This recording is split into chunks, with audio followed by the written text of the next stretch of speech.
Hunter and gatherer societies हमारी human history में काफ़ी सदियों से एग्जिस्ट करती आई है।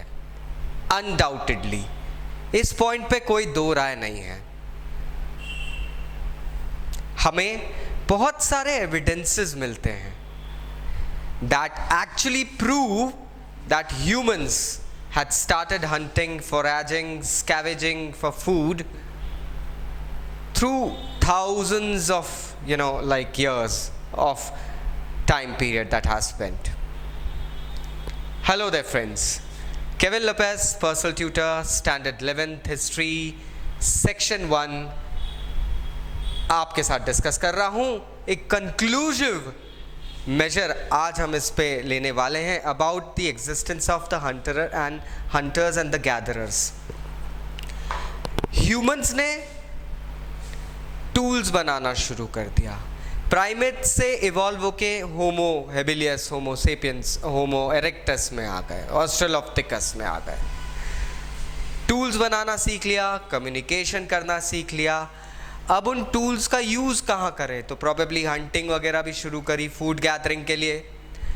धीरे धीरे जैसे जैसे ये फूड गैदरिंग टेक्निक्स डेवलप करना शुरू करी, इन्होंने ग्रुप्स में परहैप्स पेंटिंग्स के थ्रू कम्युनिकेट करना शुरू करा कि किस तरीके से होता है, क्या इवॉल्वमेंट रहते हैं। जेंडर स्पेसिफिक होने लगा अब कार्य कि कौन सा जेंडर बेसिकली कौन सी एक्टिविटी करेगा, and all the things were started.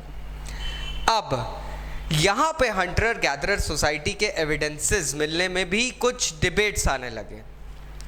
जैसे कि लेक तुर्काना में कुछ एविडेंसेस मिलते हैं कि यहाँ पे कुछ ड्राई सीजन कैंप्स मिले हैं एक सोसाइटी के, जो कि डेट बैक करते 2 मिलियन ईयर्स अगो। इस लेक के आसपास कुछ ऐसे सेटलमेंट्स मिले हैं जिनकी अगर कार्बन डेटिंग करी तो 2 मिलियन ईयर्स अगो तक मिले। तो मतलब ये गर्मियों के सीजन में एक हंटिंग स्पॉट रहा होगा।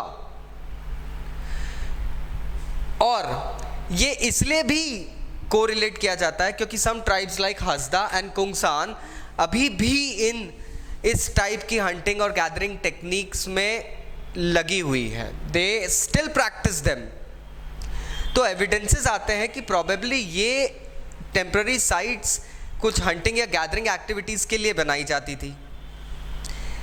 इसमें डिबेट्स ये आते हैं फ्रेंड्स कि कुछ क्वेश्चंस यहाँ रखे गए हैं। कुछ पार्ट ऑफ आर्कियोलॉजिस्ट इससे बिल्कुल एग्री नहीं करते। वो कहते हैं कि ये जो जेनेटिकली और रेस के हिसाब से अगर आप बता रहे हैं कि ये एक्टिविटीज़ होते आई है तो नहीं, क्योंकि उस समय के जो हंटर गैदरर थे they were just involved in one activity, बल्कि आज की जो रेसेस है they are not only involved in hunting and hunting techniques and gathering techniques, because अभी उनके पास में इसके अलावा भी बहुत सारी इकोनॉमिक एक्टिविटीज़ है। They are into perhaps selling, they are into cultivation, they are into pastures, they are into farming.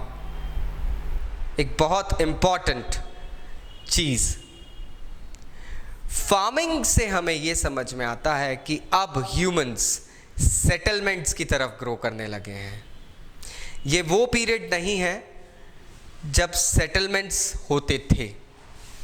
यहां पे सोसाइटीज नहीं डेवलप हुई थी, एंड अब सोसाइटीज डेवलप है। तो किसी सोसाइटी के बेस पे कुछ पास्ट ढूंढना is not applicable. Second most important point, the role of women was never defined in early evidences or paintings or cave paintings. हमें ये अब दिखता है that the partnership of women is equally important in various activities almost across all the realms of societies. बहुत सारी ऐसी societies हैं जहाँ कंधे से कंधा मिला के मेन और वुमेन साथ में वर्क करते हैं। They go ahead and they probably share the responsibilities and all the things, but पुरानी सोसाइटीज़ में ये एविडेंसेस नहीं थे। सो वी कैन नॉट से कि ये आज के उदाहरण से हम पिछले उदाहरणों के, पिछली सोसाइटीज़ के बारे में बहुत क्लियरली लाइक अंदाज़ा लगा सकते हैं. We can never do that friends. और चीज़ें अगर हम देखें तो we were talking about farming now. Farming जैसे जैसे आई है हम अब चेंजेस देख सकते हैं. हंटिंग गैदरिंग जो था, जो भी हंटर्स की और जो गैदरर्स की कम्युनिटी थी वो बहुत अलग थी, क्योंकि अब ह्यूमन बदल सा गया है. फार्मिंग आई, लोगों ने अपने कस्बे बसाना शुरू करे. प्रोबेबिलिटी फार्मिंग की तब से दिखती है कि हंटर्स और गैदरर्स जो क्लैन हुआ करती थी, एक एज आई थी जिसे हम कहते हैं आइस एज. उस आइस एज के बाद में हंटर्स और गैदरर्स काफ़ी हद तक स्कैटर हुए थे. They wanted to go ahead and find for themselves food, they wanted to go ahead and find for themselves shelter and all things, so they started scattering.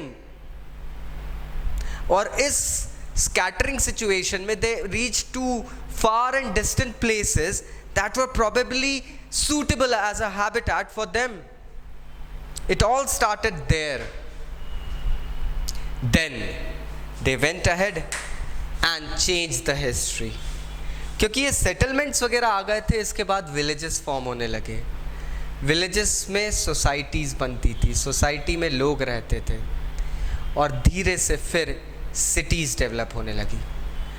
तो ह्यूमन काफ़ी बदल सा गया है. अब आज के एविडेंसेस पे हम पुरानी सोसाइटी सभ्यताओं के बारे में इतना नहीं जान सकते हैं, क्योंकि बहुत सारी प्रायोरिटीज़, बहुत सारी ड्यूटीज़, बहुत सारी टेक्निक्स चेंज हो गई है. So here the chapter ends, my friends. Still अगर कोई doubtful questions आपके मन में दौड़ रहे हैं, भाग रहे हैं, घुमड़ रहे हैं, प्लीज़ नीचे कमेंट बॉक्स से कमेंट करिए. I'll be trying to go ahead and reply them back.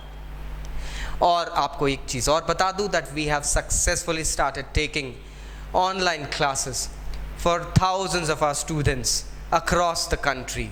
If you too are interested, please आप हमसे contact करिए नीचे डिस्क्रिप्शन में दिए गए नंबर्स पे, and we'll be going ahead and speaking back to you. Thank you very much.